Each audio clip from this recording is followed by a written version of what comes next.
n'avez pas la capacité. C'est pas. Vous devez comprendre que dans toutes les circonstances, Dieu n'est pas toujours obligé de détruire l'adversaire. Mais il peut démontrer sa puissance en fragilisant l'adversaire devant toi. Oui. Vous lisez la Bible, mais lisez-la bien. Shadrach, Abed-Nego, ils sont pris. On a chauffé une fournaise ardente. On va les jeter à l'intérieur. Vous savez, les chrétiens d'aujourd'hui, oh Dieu éteint le feu, oh Dieu éteint le feu, oh Dieu tue-les, oh Dieu frappe-les. Dieu dit, je ne vais pas les frapper, je ne vais pas éteindre le feu, je vais te laisser aller dans le feu. Tu vas entrer dans ce feu-là. Et imaginez que si c'était les chrétiens d'aujourd'hui. Ah! Oh Père, tu m'as lâché. Non, Dieu dit, va dans le feu. Dans le feu. Tu vas entrer dans ce feu. Tu vas passer par là. Oh Seigneur, pourquoi tes coronavirus? Nous sommes en train de vivre sur la terre aujourd'hui. Oh Seigneur, pourquoi tu as permis coronavirus? Tu vas entrer dans ce feu. Tu vas entrer. Sauf que dans ce feu-là, il y aura une quatrième personne. Tu ne seras pas seul dans le feu. Il y aura quelqu'un avec toi dans le feu. Comment voulez-vous que la parole de Dieu s'accomplisse quand ils passeront par le feu et le feu ne les consumera pas?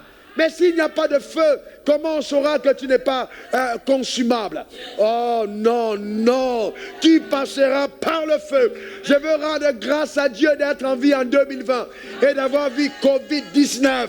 Quelqu'un dise encore Amen. Parce que quand mon tour d'aller au ciel arrivera, je rencontrerai l'apôtre Paul et je lui raconterai mes épopées en disant que tu ne sais pas quand tu es parti. Voilà ce qui s'est passé sur la terre. Covid-19 est arrivé. Il y avait une église de près de 3000 personnes. Dieu m'a donné une instruction, mais personne n'en est mort. Ah bon? C'est exactement. Chacun d'entre nous racontera ses exploits. Que quelqu'un dise encore Amen. Toute personne connectée à cet hôtel, j'appelle le mandat de la vie sur ta vie, afin que la mort n'ait pas de pouvoir sur toi et en toi, au nom suprême de Jésus. Donne-moi le meilleur des Amen. Eh bien, ceux qui croient reçoivent, ceux qui se moquent sont condamnés. Eh bien oui, il ne faut jamais se moquer de la parole de Dieu. Eh bien, alléluia. Donc c'est important, frère. C'est important de le comprendre. Eh bien, et vous voyez, écoutez, l'apôtre Paul est sauvé du naufrage. Amen. Il est sauvé, l'ange lui apparaît. Mais il arrive maintenant dans la brousse et avec les indigènes. La vipère s'attache à son bras. Il aurait pu dire, Dieu, mais ce n'est pas possible. Comment c'est moi? Alors qu'il y a tant de personnes ici. Mais la vipère ne s'est pas attachée à son bras parce que Dieu voulait qu'il meure. La vipère s'est attachée à son bras afin qu'il voie la véracité de la parole de Dieu. Voilà, il y aura des morsures de serpent, mais cela ne fera aucun mal. Comment l'apôtre Paul aurait su que Dieu est avec lui si la vipère ne l'avait pas mordu? Il y a des événements de la vie face auxquels les saints ne doivent pas échapper. Parce que c'est ce qui révèle qu'ils sont saints. C'est ce qui révèle que Dieu est avec eux. C'est ce qui révèle que Dieu est pour eux. Ce n'est pas le moment de sombrer dans la peur. Oh, laissez-moi terminer avec notre frère Étienne. Quel éloquent prédicateur. Chaque fois que je lis le discours d'Étienne, je suis fragilisé à l'intérieur de moi. Et je vois que Dieu fait des grâces aux hommes. Oh, quel frère. Oh, Étienne, qui fait partie aujourd'hui de la nuée des témoins. Étienne est lapidé. Voyez-vous, frère, lapidé. Et c'est terrible. Étienne est lapidé. Étienne lève les mains vers le ciel. Étienne voit le ciel ouvert. Il voit Jésus debout à la droite de Dieu.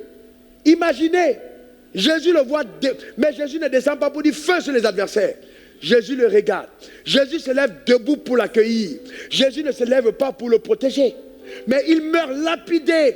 Si c'est aujourd'hui, non, si Dieu était avec lui, comment est-ce qu'on l'a tué? C'est un faux évangile. On a prêché un évangile d'humaniste. On a prêché un évangile pervers. C'est un faux évangile. Nous devons prêcher la foi. La foi te donne d'avoir confiance en Dieu, même quand l'adversité dépasse ce que ça devrait être. Oui, on l'a lapidé. Jésus n'a pas intervenu. Il a accueilli. Et on l'a remplacé tout de suite.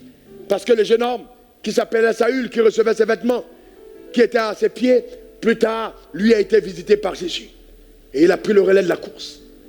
Si donc vivre sur terre était tout ce qui devait récompenser la vie des héros, Étienne il ne serait pas mort. Il est parti. Pourquoi? Parce qu'il a achevé sa course. Sûrement parce que Jésus l'a vu et il s'est tenu debout. D'accord? C'était le temps. C'était la saison. C'était l'heure. Oh, je prophétise sur ta vie. À ton temps, à ta saison et à ton heure, tu partiras. Mais pas avant. Mais pas avant, dis Amen. Mais pas avant, dis Amen. Mais pas avant dit Amen. Mais pas avant dit Amen.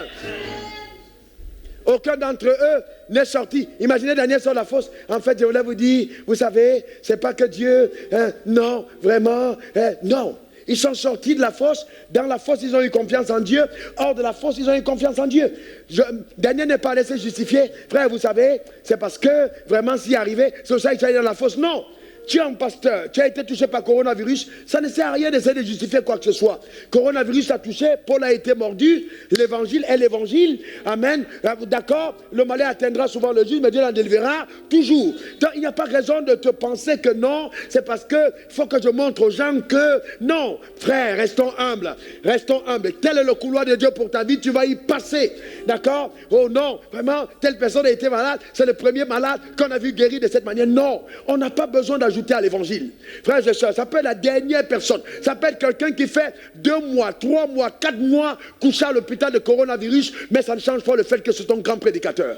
Ça ne change pas le fait que c'est un homme de Dieu. Arrêtons l'ensorcellement. Arrêtons l'envoûtement. Amenons les croyants à la vérité. Oh, ta manière de dire amen, amen. À la vérité de l'évangile. C'est ce qui doit être prêché à enseigner. Arrêtons ça. Arrêtons ça. Vous ne pouvez pas venir dire oui, non, la foi n'a pas sauvé, les confessions, ça ne sert à rien. Qui vous a dit ça ne sert à rien? Si tu ne peux plus parler le langage de la foi, tu as démissionné. Frères et sœurs, l'évangile de foi, c'est le seul évangile que nous devons prêcher à la fin des temps. Jésus a dit, est-ce que je trouverai encore la foi sur la terre? Les gens ne comprennent pas cet évangile. Frères et sœurs, mais ça, écoutez-moi, l'évangile de foi que je prêche n'est pas un évangile de maison, n'est pas un évangile d'argent, n'est pas un évangile de voiture. Bien que j'ai eu toutes ces choses, ça n'a rien à voir. L'évangile que nous prêchons est un évangile de salut, un évangile d'éternité, un évangile de responsabilité, un évangile de mission que Dieu nous a donné à accomplir. Non, ce n'est pas un évangile pervers de complaisance et un évangile qui n'est basé que sur les faits naturels. Non, ce n'est pas ça la vérité. Non. L'évangile, nous devons y revenir, prêcher le vrai évangile et sortir les gens de l'oppression d'actes gourous que nous posons pour la liberté réelle. Mettons les gens face à la vérité et qu'ils soient plus responsables dans le royaume des cieux. Est-ce que Jésus s'est fait pauvre afin qu'on soit devenu riche? Oui. Est-ce que nous devons continuer de croire que Dieu va nous bénir? Oui. Coronavirus ne changera pas la vérité de l'évangile.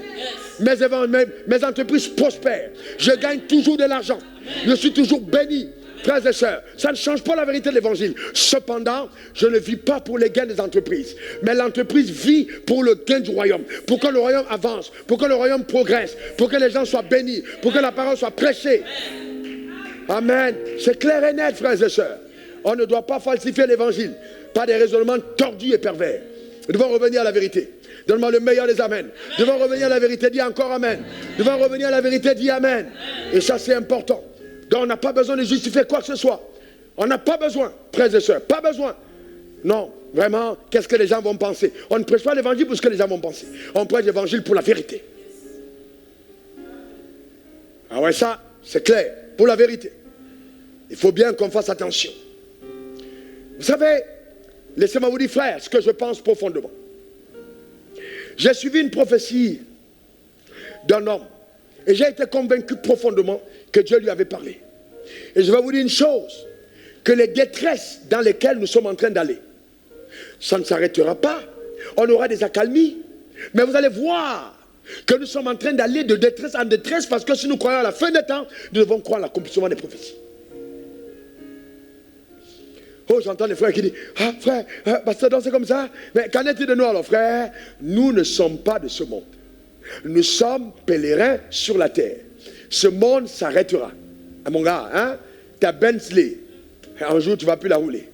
Tes dreads, tu ne vas plus les porter. Mon frère, c'est clair. Ce monde s'arrêtera. C'est une réalité. Si un croyant ne le croit pas, il n'est pas croyant. Non, un croyant qui ne croit pas à la fin de ce monde n'est pas croyant. Un croyant qui ne croit pas en la réalité du royaume des cieux, à la royauté du ciel, n'est pas croyant. Et un croyant qui ne croit pas à l'existence de l'enfer n'est pas un croyant. Parce que c'est ça des vérités fondamentales. C'est ça le socle. C'est ça la base. Voyez-vous, regardez ce que la Bible dit. Dans Marc 13, versets 19 à 20. Car la détresse en ces jours sera telle qu'il n'y en aura pas eu de semblable. Depuis le commencement du monde que Dieu a créé jusqu'à présent. et qu'il n'y en aura jamais. Et la détresse en quel jour? Ramenez le texte. La détresse en quel jour? Qui peut comprendre ici et me dire? Je vais entendre quelqu'un parler. La détresse en quel jour? Les jours de la fin des temps. La détresse en ces jours sera telle qu'il n'y en aura point eu de semblable. Depuis le commencement de quoi? Du monde. La détresse en quel jour? Les jours de la fin des temps. Quels sont ceux parmi vous qui pensent qu'on est à la fin des temps? Levez la main. Eh bien oui, donc la Bible a annoncé que la détresse en ces jours sera telle qu'on n'aura jamais vu rien de semblable. Stop. Revenons à l'intelligence. Vous voyez dans la compréhension des Saintes Écritures. Ramenez le texte. Dites-moi, est-ce que vous savez qu'on a déjà eu des épidémies qui ont frappé comme ça le monde? D'accord? On a eu la peste, on a eu la grippe espagnole. C'est vrai qu'on n'a peut-être pas eu un mouvement planétaire, on n'a pas eu le descriptif de comment ça a été, mais c'est vrai quand même que cette fois, le spectre d'action est tellement fort sur la planète, tellement fort que tout a été paralysé. D'accord? L'économie est bloquée, les stars sont déstarisées. D'accord? Il n'y a donc plus personne qui peut se tenir en disant je suis le super-héros. Sans le vouloir, les hommes, dans leur couche, sur leur lit, dans leur maison, sur leur fauteuil, sur leur trône, sur leur siège, sur leur banc, reconnaissent que s'il y a une seule personne qu'on doit stariser en cet instant, une seule personne qui mérite d'être mise au-dessus de tous, cette personne-là, c'est Dieu. Tous savent que là, maintenant, oh, Dieu, il n'y a que toi pour nous sauver. Et ça, c'est sage. C'est sage. Voyez-vous, ramenez le texte du verset 20. Il dit, et s'il n'avait abrégé ces jours, personne ne serait sauvé. D'accord? Mais il les a abrégés à cause des élus. J'ai entendu des histoires qui sont dites sur ce texte. Ramenez le texte, je veux que les gens le voient. C'est choquant. Hein? C'est choquant quand on ne connaît pas la vérité. Voyez là, les jours abrégés en question. Ce n'est pas pour permettre aux croyants de continuer de manger et boire. Manger de la tchéké, boire les hamburgers, rouler en Lamborghini, construire des châteaux, etc. Donc quand on dit abrégé, il dit, si ces jours étaient abrégés, personne ne serait sauvé. Le salut en question, ce n'est pas le salut des contre les calamités. Nous parlons là du salut de la foi. C'est pour ça que Jésus a dit, est-ce qu'à la fin des temps, je trouverai encore la foi sur la terre? Donc ces épreuves-là seront tellement violentes qu'à un certain moment, les foi de certains seront affaiblies. Et c'est pourquoi Dieu, à la fin des temps, a suscité des prédicateurs comme moi, afin de régénérer, d'encourager, de bâtir, de fortifier. Parce que la bataille de la fin des temps, c'est la préservation de la foi. Frères et sœurs, c'est la foi. Ce n'est pas la préservation d'un titre, ce n'est pas la préservation de la loi, ce n'est pas la préservation, non, de la bénédiction, c'est la préservation de la foi. La foi, le sang sur lequel Dieu veut travailler à la fin des temps. Mais il dit, personne ne serait sauvé. Personne ne serait sauvé, ça veut dire que les gens vont rétrograder. Mais il les a abrégés à cause des élus. Frères et sœurs, ça va être tellement secouant que les gens vont se dire, mais finalement, Dieu là, c'est peut-être plus lui Dieu. Et c'est là où l'Antéchrist va vouloir venir et se présenter en disant, j'ai la solution, adorez-moi, je vous donnerai la... Donc ça veut dire que le but sera de fragiliser la foi des saints. Frère, donc quand on parle de salut, c'est pas dit que non, Dieu va détruire le coronavirus pour que les saints continuent de manger et boire. Si ta vie c'est manger et boire, tu es minable. Manger et boire n'est pas là. Le royaume des cieux ne consiste pas au manger et au boire. Cependant, je déclare sur ta vie que tu vas manger et boire à ta satiété. Ah, donne-moi le meilleur des amens. Tu vas manger, tu vas boire, tu vas te réjouir, mais tu vas aussi jeûner. Le manger et boire n'est pas la finalité, mais ce sera là pour équiper ton corps afin que dans la force et la vigueur de l'âge, que ce soit 80, 40 ou 10 ans, ou 100 ans ou 120 ans, que tu sois encore fort pour continuer de participer à la machine écrasante et puissante de l'évangile, laissant voir la gloire de Dieu dans cette génération. Donne-moi 3 bons amen. Dis encore amen. Dis encore amen. Oh frères et sœurs, je continuerai ce message dimanche. J'ai vraiment pas envie de tirer parce que je vais prier. Tu ne peux pas rater sa saison. Tu ne dois pas passer à côté de ta saison. Oh Jérusalem, Jérusalem. Ok, voici. Si simplement tu avais connu l'heure de ta visitation. Cette heure, c'est l'heure de ta visitation. Ne la laisse pas passer. Tu ne laisseras pas passer. C'est ta saison. Covid-19 est ta saison. Oh non, tu n'as pas compris de quoi je parle. C'est ta saison. Tu ne laisseras pas passer. C'est en ce moment-là que le règne de Dieu est une évidence au travers de ta vie. Ne regrette pas de vivre en cette heure. Ne regrette pas d'être né en cette saison. Ne regrette surtout pas parce que c'est l'heure de ta saison.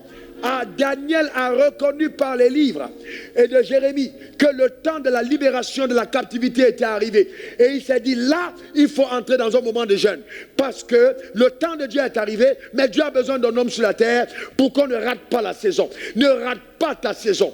Ton jeûne et ta prière doivent être dans ce sens. Je ne rate pas ma saison. Je payerai le prix. J'accomplirai les desseins de Dieu. Je suis né avec un mandat rattaché sur ma destinée et je servirai. Ma destinée est prophétique. Dieu m'a connu avant le coronavirus. Il m'a appelé avant le coronavirus. Il m'a donné de porter des fruits. Je les porterai. Oh, dimanche, j'entrerai dans la dimension prophétique pour te dire que tu as existé avant le coronavirus et qu'en ordre d'autorité, le coronavirus est sous ton autorité. Oh, ta manière de dire Amen me dérange. Donne-moi 3 bons Amen. Alléluia. Amen. Lève les mains là où tu es, rends grâce à Dieu. Rends grâce à Dieu. Nous sommes à la fin du message. Rends grâce à Dieu. Je vais prier pour toi. Rends grâce à Dieu. Élève ta main s'il te plaît. Range ton cartable. Range ton iPad. Range ton bloc-notes. À la maison, range tout ce qui... range. Élève maintenant tes mains vers le ciel. Oh, lève les mains vers le ciel. Rends grâce à Dieu. Bénis le nom de ton Père. Bénis le nom de ton Créateur. Rends grâce à Dieu. Rends grâce à Dieu. Rends grâce à Dieu. Rends grâce à Dieu. Rends grâce à Dieu. Rends grâce à Dieu. Rends grâce à Dieu. Au nom suprême de Jésus. Rends grâce à Dieu. Rends grâce à Dieu. Rends grâce à Dieu. Rends grâce à Dieu. Rends grâce à Dieu. Alléluia. Rebo sakabrendere. Rokotobre. Rakoto mandoro kotebrega. Shadababore, Baronore Bakotabre, Shadababore, Nore Bakotaboro, Karemberebo Sata, Erebo Kotobre, Karababoro, no Sakarea, Macolondo Roba Koteberia Soto, Macolondo Roba Boria Catabrea, Roko Proko Renderebo Catabrea, Shadababo, Rebabo, Recotobre. Alléluia, merci Seigneur. Au nom suprême de Jésus. Amen, amen, amen. Je vais prier maintenant pour toutes les personnes qui sont malades sur la planète Terre. Premièrement, toutes les personnes qui ont été touchées par le Covid-19. Mes pensées vont vers vous. Je voudrais demander à Dieu de fortifier toutes les familles qui ont perdu un membre dans cette pandémie sur la terre. Que la grâce de Dieu vous soit accordée. Que vos frères soient renouvelés et véritablement soyez fortifiés et encouragés par le Saint-Esprit. Maintenant, si vous êtes en vie et que vous écoutez le son de ma voix, vous avez quelqu'un qui est en vie, donnez-lui la possibilité d'écouter le son de ma voix. Je crois que le Dieu que nous servons est encore capable de faire des choses extraordinaires. Il a dit que par ses meurtrissures, nous avons été guéris. Pas nous serons guéris, nous avons été guéris. Alors je voudrais vraiment, au nom suprême de Jésus, et en vertu des pouvoirs que le ciel m'a conférés, envoyer la parole de Dieu en mission dans ton corps et ordonner que maintenant le Covid-19 cesse son activité destructrice dans ta vie au nom suprême de Jésus. Que ta restauration soit totale de la chevelure de la tête à la plante des pieds au nom suprême de Jésus. J'ordonne à la parole de Dieu d'aller en mission dans ton corps. Covid-19, sois maudit. Covid-19, sois maudit. Covid-19, sois maudit dans ce corps. Sois maudit. Covid-19, au nom suprême de Jésus, disparaît. Au nom suprême de Jésus. Qu'il en soit ainsi par la puissance de Dieu. Dans le nom suprême de Jésus. Au nom de Jésus, quelqu'un dise Amen. Quelqu'un dise Amen. Et quelqu'un dise Amen. Que l'effort du Seigneur te soit restauré. Que tes poumons et ton corps, ton cœur soient rétablis. Que la vie renaisse de l'intérieur. Que l'énergie générée dans ton corps par le Saint-Esprit restaure tes organes. Toutes les cellules du corps atteint soient rebâties par le pouvoir de Dieu au nom suprême de Jésus. Cependant, le Covid-19 est devenu la star des maladies et a occulté les autres. Les cancers ont occulté les autres. Le VIH a occulté les autres. Il est même devenu le terminator de certaines personnes qui ont déjà été atteintes par diverses maladies. Nous allons donc maintenant prier au nom suprême de Jésus pour toutes les personnes malades. Maintenant, demande ta foi. Si tu crois en ce que je dis, mets ta main sur ta tête. Écoute-moi bien. Ton incrédulité ne changera pas la puissance de Dieu, mais au contraire te privera de son action. Donc il est important pour toi de croire. Quand tu crois, tu es connecté à la force du Saint-Esprit, à la puissance de Dieu pour changer radicalement ta vie. Et donc mets ta main sur ta tête. Je dis sur ta tête. Mets ta main sur ta tête, je vais prier pour toi. Mets ta main sur ta tête. Quitte donc l'endroit où les gens se moquent de toi. Mets-toi à l'écart. Il s'agit de ta vie. Il s'agit de ta destinée. Mets-toi à l'écart. J'annonce sur ta vie que tu ne mourras pas avant ton heure. Au nom suprême de Jésus, j'envoie la parole en mission. Je maudis le cancer, je maudis l'asthme, je maudis le VIH, je maudis l'insuffisance rénale, je maudis le diabète, je maudis les maladies dans ton corps. Appelle cette maladie que tu as dans ton corps. Au nom suprême de Jésus, je maudis le paludisme, je maudis les œuvres des suicides de Satan.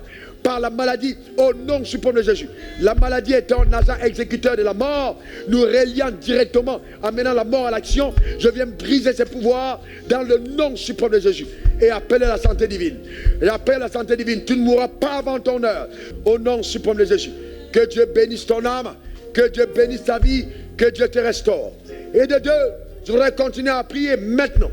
Il y a certaines personnes parmi vous, vous êtes en train de traverser, voyez-vous, des moments de confinement pénible. Votre âme est agitée, vous êtes troublé, vous n'avez plus la force, vous avez même les envies de vous suicider. C'est pénible à la maison parce que vous êtes confiné, je comprends. Dieu me demande de prier pour vous. Même dans le semi-confinement, il y a des personnes qui sont perturbées parce que les esprits de détresse, de suicide, d'angoisse sont en train de profiter de cette action pour agir sur la planète Terre. Au nom suprême de Jésus, oh, toi aussi mets ta main maintenant là sur ton cœur. Au nom suprême de Jésus, je prie et je décrète sur la vie de mon frère, par ta puissance extraordinaire, la vie de ma soeur, qu'elle soit fortifiée, qu'elle soit fortifiée, qu'il soit fortifié, qu'elle soit fortifiée, que par ta puissance extraordinaire, la restauration s'opère dans l'homme intérieur, la restauration s'opère par tes pouvoirs. Oh, relâche ta gloire, relâche ta puissance, relâche ta gloire, relâche ta puissance, relâche ta gloire, relâche ta puissance, Seigneur, la puissance de Dieu pour changer radicalement, que renaisse en toi le désir de survivre à cette tempête, que ton esprit soit apaisé, que l'agitation disparaisse à l'intérieur de ton cœur. Par le Saint-Esprit, au nom suprême de Jésus, qu'il en soit ainsi, qu'il en soit ainsi, qu'il en soit ainsi, qu'il en soit ainsi, qu'il en soit ainsi, qu'il en soit ainsi, au nom suprême de Jésus. Restauration totale par la puissance de Dieu, au nom de Jésus. Donne-moi 3 meilleurs amen, amen, amen, amen. Ensuite, je voudrais prier pour des foyers en trouble pendant ce moment de confinement, surtout pour les personnes qui vivent dans des zones de total confinement. Oh, tu es agacé, tu es obligé d'avoir cet homme devant toi du matin au soir, le soir au matin, matin, soir, soir, matin. C'est peut-être un boxeur professionnel qui t'a déjà donné des hypercutes, qui te bat et tout ça. Vous êtes peut-être violents l'un envers l'autre par des paroles, et vivre ensemble devient un véritable désastre. Oh Dieu Tout-Puissant. Ou alors c'est même les enfants qui sont outragés par la présence d'un père, un père qui est toujours colérique, un père, sa présence fait trembler sa femme, trembler les enfants. Oh non, c'est pas normal. Vous ne devez pas, quelle que soit votre position, régner par la peur. Vous devez être des personnes qui apportent la sécurité dans vos familles. Oh Dieu, je vais me prier pour ces familles au nom suprême de Jésus. Premièrement, tous ces hommes violents, tous ces hommes violents en parole, tous ces hommes violents, menaçants en propos, violents en éternel physiquement, qu'ils prennent conscience au nom suprême de Jésus dans ces moments de confinement de la vanité de la vie et délivre ceux qui sont sous l'oppression des esprits guerriers au nom suprême de Jésus, qu'ils en soient délivrés par ta puissance. Il est écrit, le nom de Jésus est un nom au-dessus de tous les autres noms, que ce nom agisse dans toute sa force et délivre toutes les personnes au nom suprême de Jésus. La paix dans ces maisons, la paix dans ces maisons, la paix dans ces maisons, au nom suprême de Jésus. Oh Dieu, intervient, même au-delà des mots que j'ai pu énoncer par mes mots, que par ta puissance véritable, quelque chose se passe par le Saint-Esprit au nom suprême de Jésus. Et enfin, je voudrais donc par le Saint-Esprit prier pour toutes les activités des frères et des sœurs qui peut-être en cette saison peuvent connaître une force de périclitement, qui peuvent être en train de péricliter, qui peuvent être en train d'être atteints, de descendre, d'être touchés. Je veux prier afin que la grâce de Dieu préserve vos activités, que le Seigneur lui-même soit avec vous, que le Seigneur préserve vos affaires et qu'au-delà de toute intelligence humaine, il donne à vos activités de continuer de prospérer par les voies que lui-même, lui seul sera érigé et conduire au nom suprême de Jésus. Prions. Père, dans le nom suprême de Jésus, oh, je veux te rendre grâce. Je prie pour cet homme d'affaires, je prie pour cette femme d'affaires, je prie pour tous ceux qui sont engagés, oh Père, dans les activités, dans le nom suprême de Jésus. Que la bénédiction d'en haut continue de planer sur vos activités, planer sur vos affaires, et qu'au milieu de ces moments d'adversité, la prospérité soit toujours ta portion, au nom suprême de Jésus. Il est écrit, bien-aimé, mon soeur, est-ce que tu prospères à tous égards et sois en bonne santé, comme prospère l'état de ton âme. Qu'il en soit ainsi, que la prospérité soit ta portion, au nom suprême de Jésus. J'ajoute ce sujet auquel je n'ai pas pensé. Le Saint-Esprit me le met à cœur. Tu as perdu ton emploi. Pendant cette période, ou alors ton emploi est menacé. Je prie dans le nom de Jésus que Dieu t'accorde la provision miraculeuse et qu'il ouvre des portes pour toi, même pendant cette saison, que tu puisses avoir un autre emploi au nom suprême de Jésus. Que Dieu préserve ton emploi. Tu es menacé, que cela soit préservé au nom suprême de Jésus. Que le sang de Jésus te recouvre et que par la puissance extraordinaire de Dieu, ces desseins s'accomplissent au nom de Jésus. Amen. Amen et amen.